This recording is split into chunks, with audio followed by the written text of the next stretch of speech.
right, let's get this done. There's light at the end of the tunnel. Headlights, do you get it? Headlights, light at the end of the tunnel. I know, it's early, I'm sorry. All right. Yeah, really, we are close. So 3 more headlights, a little bit of detail up in this corner right here, and this painting is done. So, yeah, let's get to it. So it's same. It's rinse and repeat across all 3 headlights. So it's pretty straight ahead. So what I think I'll do is I think I'll tackle all 3 headlights now at the same time. So one headlight won't get done in this episode. I might not get all of them done, but at least, they'll kind of all go at the same time. That way I don't have to keep switching back and forth between the paintbrush and the airbrush. So it, again, I talked about it before as far as how that happens, when that happens. I'd love to say that it's that there's a steadfast rule for me, but there really isn't. It's really whatever I feel, is going to work at the time. So, so let me start with the darker details, I think, because there are fewer of those as the headlights kind of go on. There we go. So thank you all again for hanging in there through this whole thing. This was kind of a new thing for me, showing the entire painting all the way through. So excuse me. I wasn't sure exactly how it was going to go, but I really had a good time doing this, and I'm really looking forward to kind of doing the next one, jumping in right after on the next painting. So this will be a regular thing.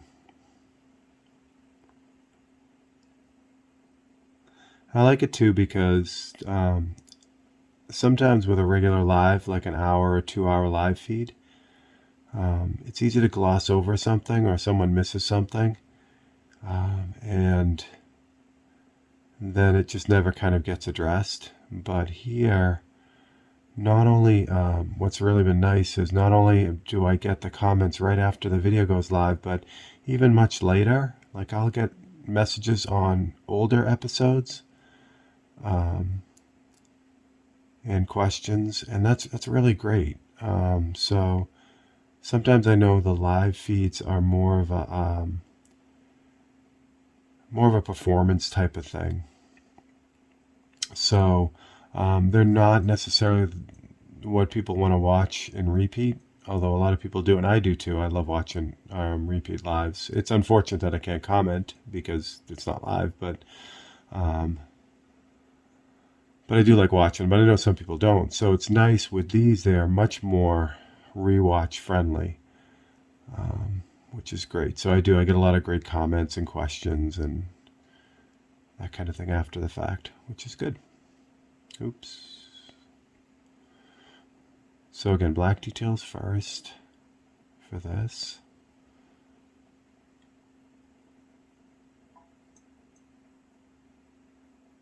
And this will also set up the white details very well too. And again, this is just opaque black, just really reduced. Just kind of running it with the brush, letting it do its thing. And I can tell it's drying out. Let's see if I can find a spot on the painting where you can see it. See how the brush is now tilted or kind of bent upwards? So that's not the brush doing that. That's actually ooh, what's going on there? That's actually the paint. So as the paint dries, it contracts. And as it contracts, then it curls the brush. So when I rinse off the brush and then tap it out, so once I get all that paint out of there, the brush goes back to being straight. So, and now that is how you can tell with these brushes when they've kind of reached the end of their life.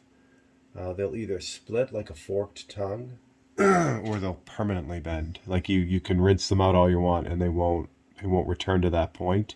That's how I know that these brushes are done. So I mean, done in a certain way. Like I keep all of the old brushes because sometimes they're great for other things. They're not necessarily great for detail anymore because they've lost that spring and that point.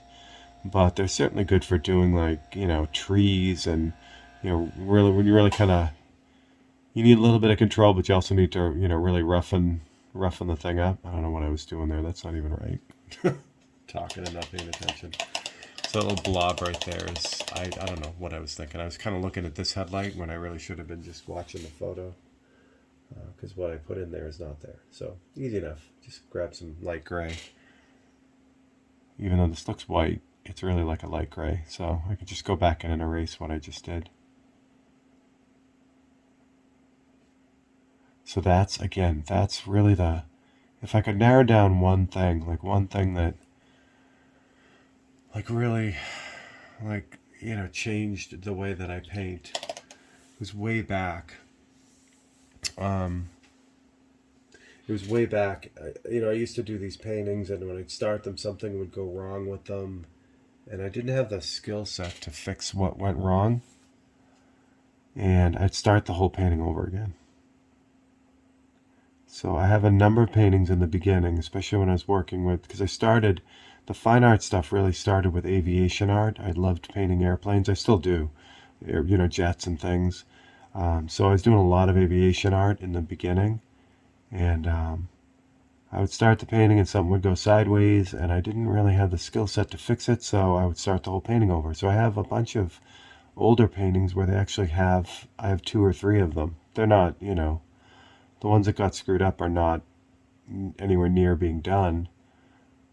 But one of the things that really helped me, I really turned the corner on, is getting the ability to fix something that goes sideways, anything that goes sideways.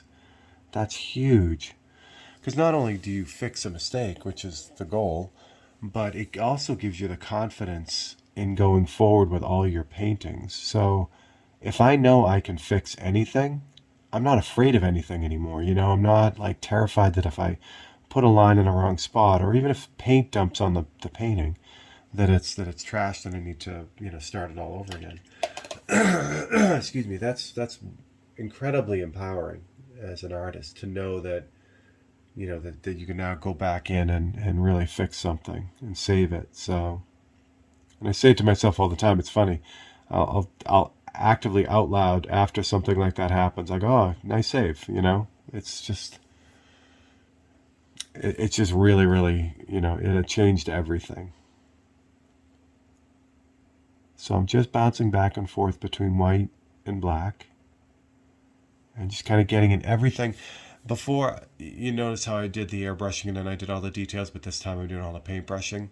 It depends on how much airbrushing I have to do. With these two headlights, there's very little airbrushing to be done. It's just like a fade, like a really tiny spot.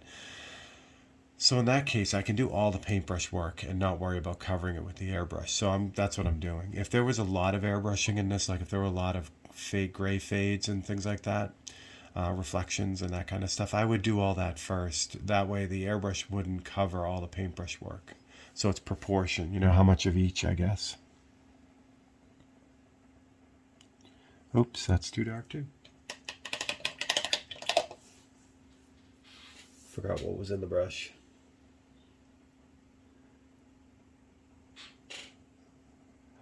So at the time of airing, I'm getting ready to do the show, which is a big car show, drive-in, cruise day in Salt Lake City. And I'm excited to have this painting there. Actually, I shouldn't do the white details there yet, because I do have to do airbrushing. So I'll have this painting there, which will be very exciting. All right, since I'm here, and before I move on to the other headlights, because I'm just about ready to go, I'm going to put the split in the chrome above.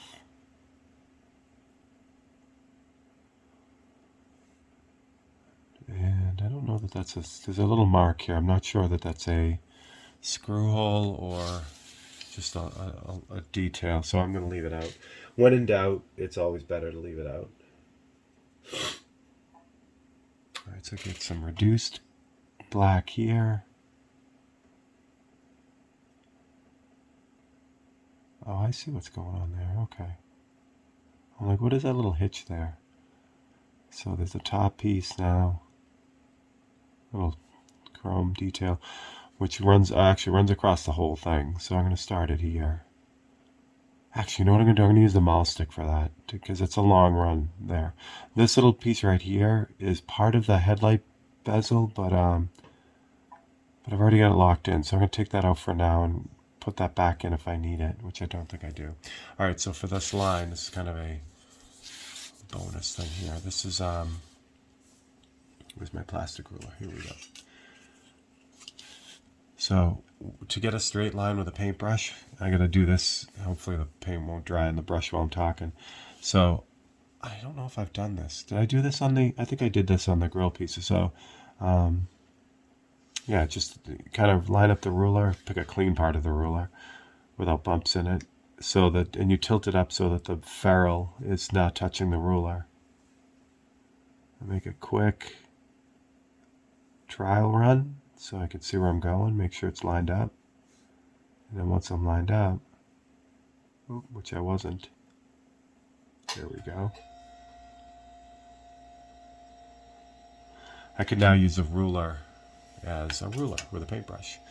Does it go all the way across? Oh, it does. It goes all the way across. That's good because it looked kind of odd the way it stopped there. So I think I still got guts or paint left in this brush, so we'll try it out. Same thing, so hold the ruler up at an angle so the metal part is touching.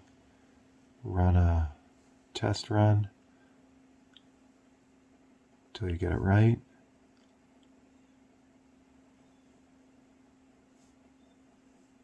There you go.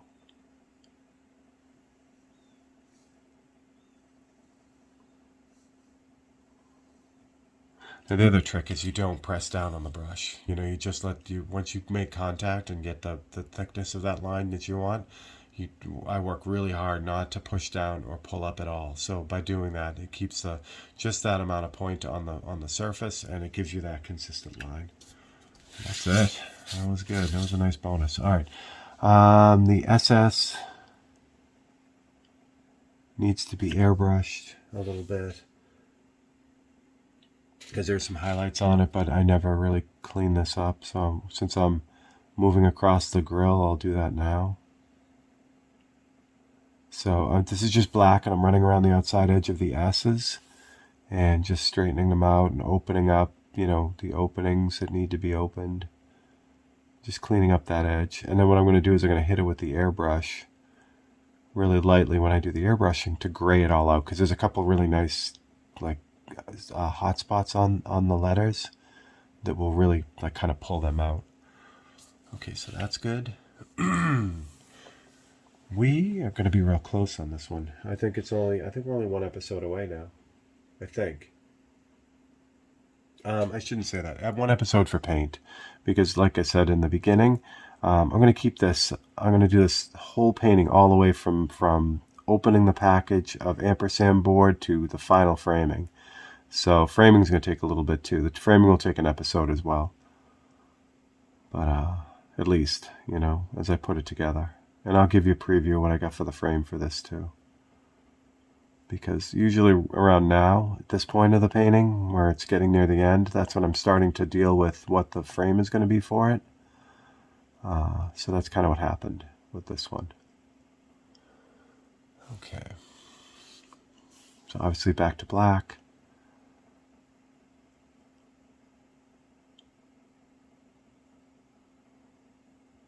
Excellent. This is why also cutting out those circles when I did the template originally, why kind of being as accurate as possible with those first cutouts really makes a big difference. A lot of the stuff I can fudge around, as I'm getting into it, I can just kind of correct it. But having these circles right out of the gate is huge, because I've done it. I just did it on a painting where the wheels weren't quite round in the cutout, and I had to just keep going back and forth till that was really round and the way it should be, or oval. So getting them right in the beginning is big. It's real big for me.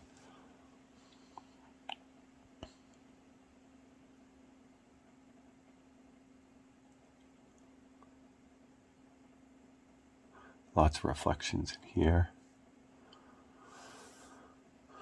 We are really close, kids. Really close. And this is what I was talking about. So in the last episode, I'm like, yeah, I probably have 3 or 4 more because the first headlight took so long. But again, as you move along and there's less and less detail as these things run around, they go quicker, you know? And sometimes it's hard to gauge. Again, the time I really, really have to worry about it is if there's a deadline on a painting. That's when I really have to know what's up and, you know, how long it's going to take. But for the most part, with most commissions, they're open. I mean, they have to be done in a reasonable time frame, but there's no like deadly due date type of thing. That's looking good. Okay, this trim line over here needs to be thickened up.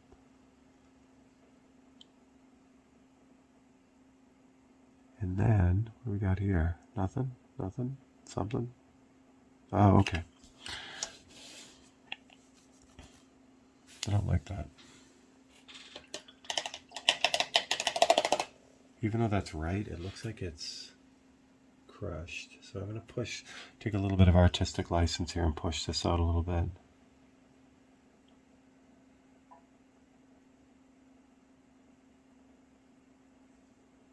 Same thing with this one, just kind of soften that outside edge so it's a little bit more round. Good, that's better.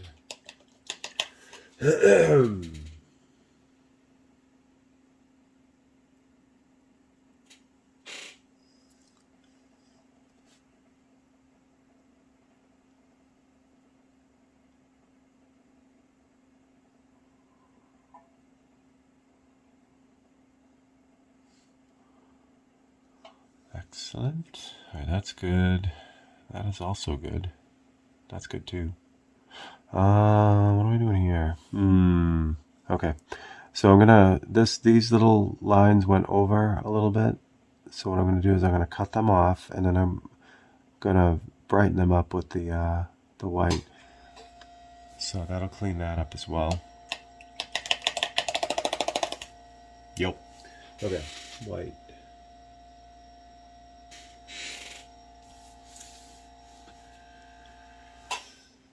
Oops, that was almost a disaster.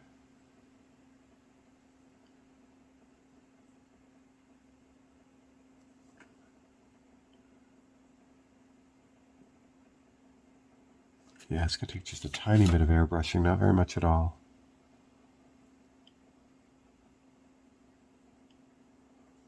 What do you know? I think we're going to finish the painting part in this episode. That's great.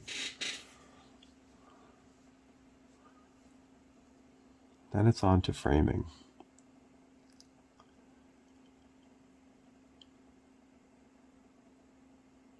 So the ends of these kind of brighten up a little bit, like a reflection on each one. I can't do the SS until I grab the airbrush. So I'll put on the rest of these little white highlights. That's good. Oh, okay, of course.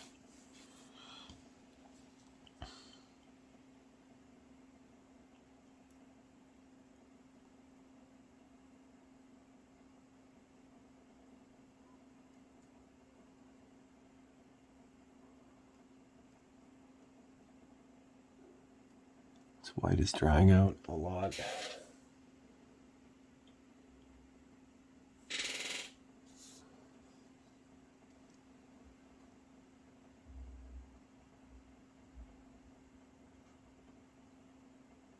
These simply, I keep saying it, but these simply are the best paint brushes I've ever used. These Winsor & Newton brushes, and they've been that way for as long as I've been painting. So it's one of those things, like, you know, everyone says, oh, if it ain't broke, don't fix it.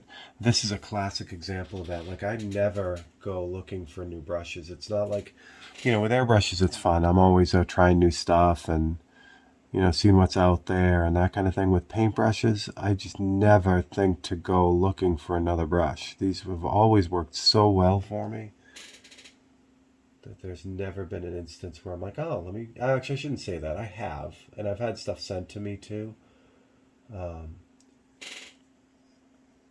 But, when I go buy paintbrushes, I'm never out looking for, another detail brush.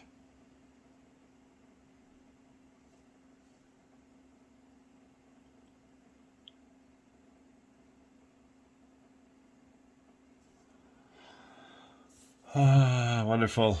Kids, we might actually finish this in this episode. We still have 10 minutes, so yeah. Yeah, we're going to get all the paint done in this episode. That was a surprise. I didn't expect that. I thought I'd have at least one more after this. All right, I grab the airbrush here. Put some paint on this and hang back and take a look. So for this really light shading, I'm going to use, it's the 1 to 20 mix, so it's 1 part opaque black to 20 parts 4011 reducer. Because I really want a ton of control over this. I don't need a big build-up here. Okay. It's kind of a lot of pressure. There we go. Fire hose. Let me start with the SS. So all I'm going to do with the SS is I'm just going to lightly go over just the SS and just kind of shade it out a little bit. And all that does is gives me a little bit lower value on those so that when I put the highlight on it, it'll stand out. So that's it. I mean, again, it didn't seem like very much because it isn't. And then for the headlights, it's just a little bit of airbrushing to just kind of indicate those reflections. And see what I mean? It's not a whole lot. It's not everywhere. So, so I don't have to worry about like the white that I just painted in and all that. It's just really, just kind of adding a little bit of detail in.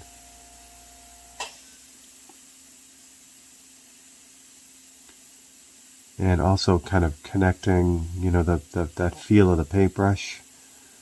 Just kind of softening some of the paintbrush areas as well. That looks good. Things like jumping back, like on this corner of the headlight needs to be a little bit darker as it rolls underneath, so I'll hit that again too. And I didn't do any airbrushing in that, so I'll get some of that in there too. And I can work around the white. How I said, I should have put the white in, these white highlights. I can work around it, it's fine. In this case. Can't always happen that way. Sometimes, I put the the highlights in and then I have to do some airbrushing and it covers the white, so you have to go back in with the white. So again, it's not a major deal, but just going back on something you've already done is kind of a drag. All right, so at this stage we are like there, like it's pretty much done. So what I'm going to do now is I'm just going to kind of lean back a little bit, take a look at the whole thing and see if there's anything I'm missing. Like here, there's a little bit darker edge to this reflection here, so I'm going to throw that in.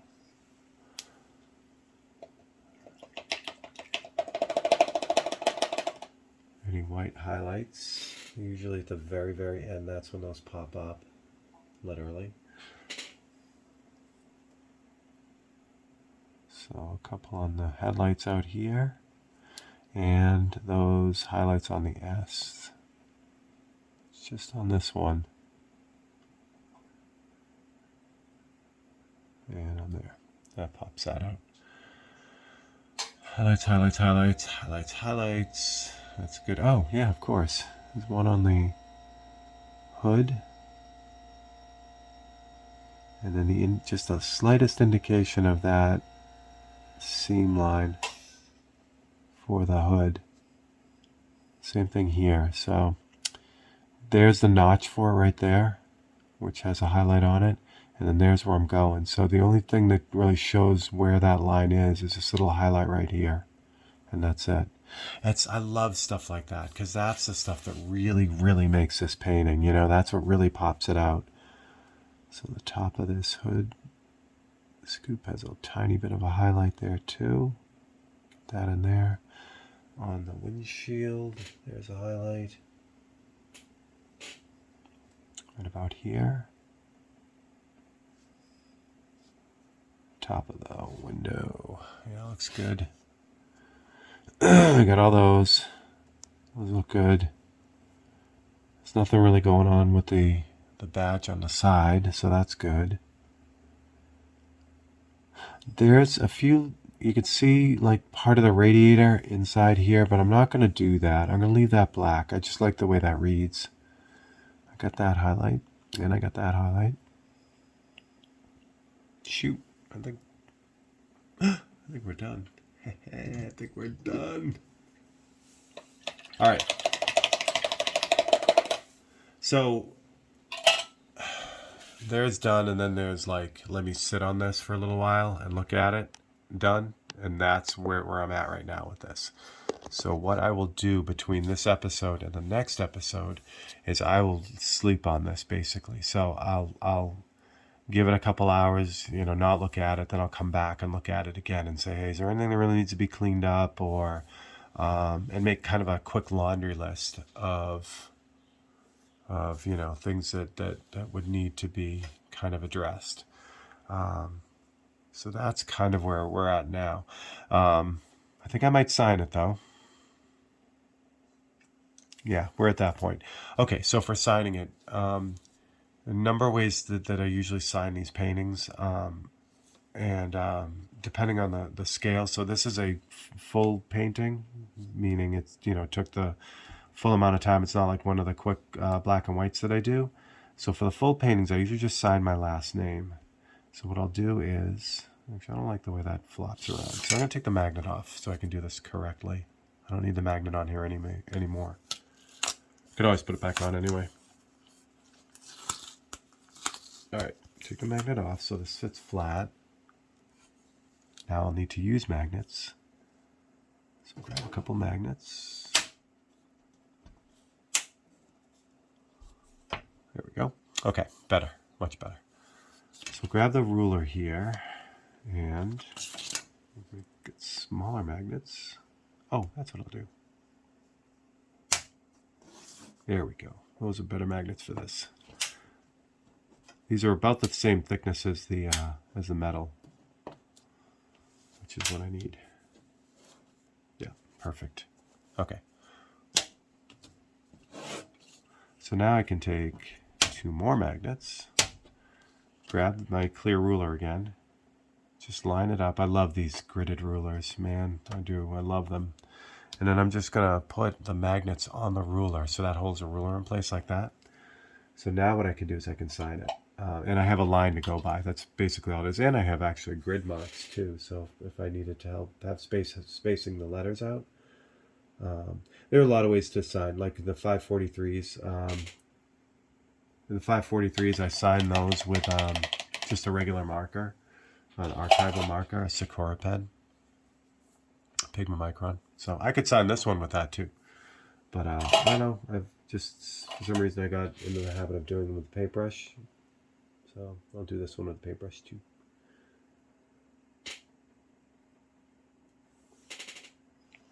Pick a spot to start, like here.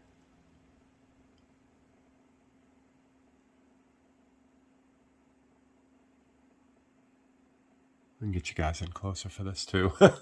I just realized what I'm doing and how I'm doing it. And I'm like, you guys aren't going to be able to see that. Actually, I do have to go a little bit bigger with that too. Oops, it's not going to move for me. There we go.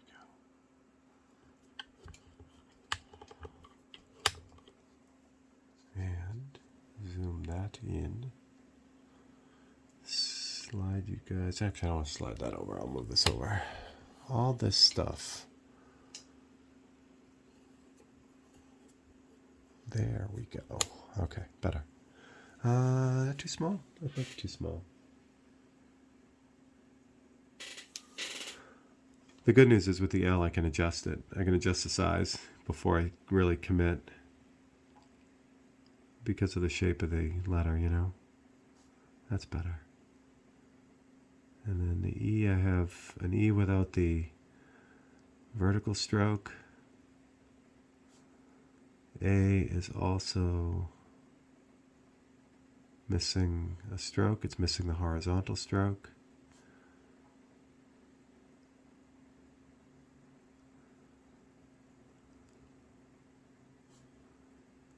So what I'm doing is I'm kind of sketching in the letters first. I'm making them a little bit thinner than they'll be in the end.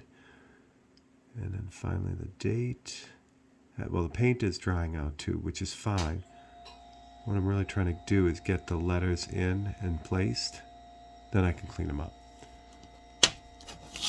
Good. Ooh, what's that? Nothing. Good. I could tilt it a little bit and fatten them up. Well, clean them up, really. Well, not like that, though. Come on, man. That is the equivalent of like tripping at the finish line right there. So again, the good news is, and I'm going to show you kind of the trick for this stuff too, and it's fun with the signature. It's the same thing as the painting. I'll show you what I mean in a second. So I get this in to the correct thickness.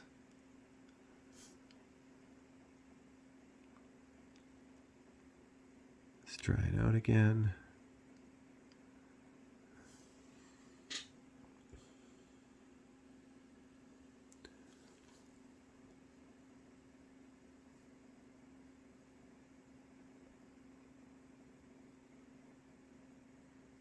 There we go. Okay, so it's correct thickness, but there's some issues like the blob in the L and the E. So what I can do really easy is just mix up a really light gray. Because again, it looks white that it's on, but it's not. It's kind of a really light gray because of the way that I did the background. And now with that color, all I do is just go in and erase the parts that didn't come out right. Oh, I just erased too much of it, which is okay too. A little bit of back and forth.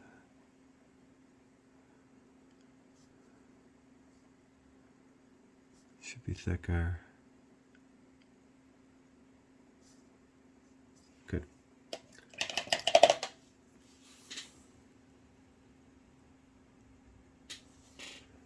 Lost the bottom of my L, but that's okay too.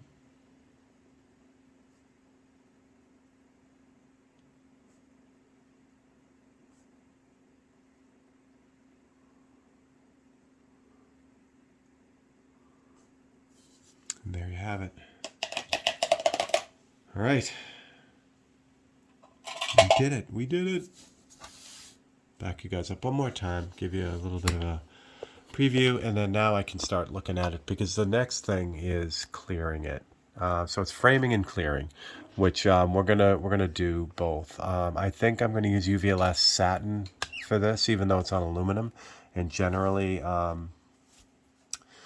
the aluminum paintings, I'll use a 2K clear, like an automotive clear on this, but I think I'm going to try the UVLS on the aluminum. It's going to work. It's going to work fine, but I haven't done that. I've always done 2K clear on these aluminum paintings, so it'll be good. The nice thing about the satin clear is it just looks really, really good. And what am I doing? It looks really good, and it's extremely durable. I can frame it open, which I think I might do. What I'm thinking about for a frame is I have another frame that was off of another painting, but then that painting got reframed, so I still have this painting. So I started doing a little bit of body work to it, but this is kind of what I was thinking for this painting. And then what I'll do is, oops, let me get that back there. Stop it. Thinking like a felt background with maybe a brushed aluminum border around the painting, and kind of that's where I'm at. So that's what we're thinking. Now, obviously, I got to finish smoothing this out, doing all the body work on this. I'll give you a brief. We won't watch the whole thing on that part of it. I'll just kind of show you what I'm doing, and then I'll do it. But I will do a whole episode on actually putting it together, the frame and how it works. So that's what I got. All right. Well, thank you. We are almost there now. The painting's done. I'm going to sit on it and see if there's anything else that needs to be done, but I think it's pretty much there. All right. Well, thank you. If you enjoyed this, please like and subscribe and tell all your friends. And in the meantime, I will get back to it, and meet me for the next one, and we'll really finish this up. All right, guys. Thanks very much.